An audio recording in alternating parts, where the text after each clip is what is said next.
రైతులకు ఏ సర్కార్ ఏం చేసిందో చర్చించడానికి కాంగ్రెస్ సిద్ధమన్నారు ప్రభుత్వ విప్ అద్దంకి దయాకర్. గతంలో 10 ఏళ్లు ప్రభుత్వంలో ఉన్నప్పుడు రాష్ట్రాన్ని గాలికొదిలేసి కేసీఆర్ ఫామ్ హౌస్ లో పడుకున్నాడన్నారు. ఇప్పుడు ప్రతిపక్ష నేతగా 2.5 ఏళ్ల నుంచి ఫామ్ హౌస్ కే పరిమితమయ్యాడన్నారు అద్దంకి. కేటీఆర్ ఇకనైనా తన భాషను మార్చుకోవాలన్నారు.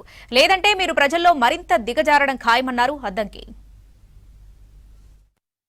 ఈ రోజు నుంచి నువ్వు మాట్లాడిన భాషే కాంగ్రెస్ పార్టీ నాయకులు మాట్లాడతారు.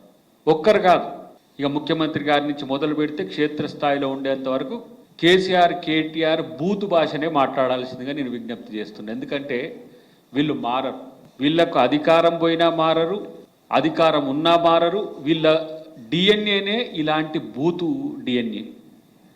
కాబట్టి ఇలాంటి బూతు దగుల్బాచీల వల్ల ఇవాళ తెలంగాణకు పెద్ద సమస్య వచ్చిన పరిస్థితి. చర్చిద్దామంటే చర్చిద్దాం, మా వాళ్ళందరూ కూడా ఇప్పుడు మీకు సవాల్ విసురుతారు.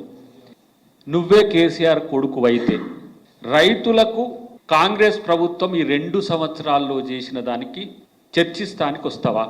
నేనైతే ప్రతిసారి అంటున్నా, బీజేపీ వాళ్ళు మాట్లాడితే బీజేపీ ఆఫీస్కి వచ్చి చెప్తామంటున్నా, బీఆర్ఎస్ వాళ్ళు మాట్లాడితే బీఆర్ఎస్ పార్టీ ఆఫీస్కి వచ్చి చెప్తామంటున్నా. నువ్వు ఈ సవాల్ని తీసుకో కేటీఆర్. నిజంగా నువ్వు కేసీఆర్కే పుడితే రైతుల మీద బీఆర్ఎస్ ప్రభుత్వం ఏం చేసింది, కాంగ్రెస్ ప్రభుత్వం ఏం చేసిందో తేల్చుకుందాం రా.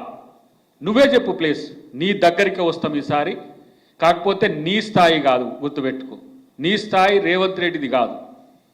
మేము వస్తాం, మీ ఆఫీస్కి వస్తాం, బీఆర్ఎస్ ఆఫీస్కి వస్తాం. ఈ సవాల్ను స్వీకరించకపోతే నువ్వు పలాయనవాదం అన్నట్టే లెక్క. నిజంగా నువ్వు కేసీఆర్కి పుట్టనట్టే లెక్క. కేసీఆర్ మీద కొంత గౌరవం ఉంది కేటీఆర్. కేసీఆర్ అనేటువంటి పరువును నిలువున తీస్తున్న దరిద్రునివి నువ్వు. కనీసం నీ చెల్లెని ఓర్వలేని నువ్వు హౌలేవా?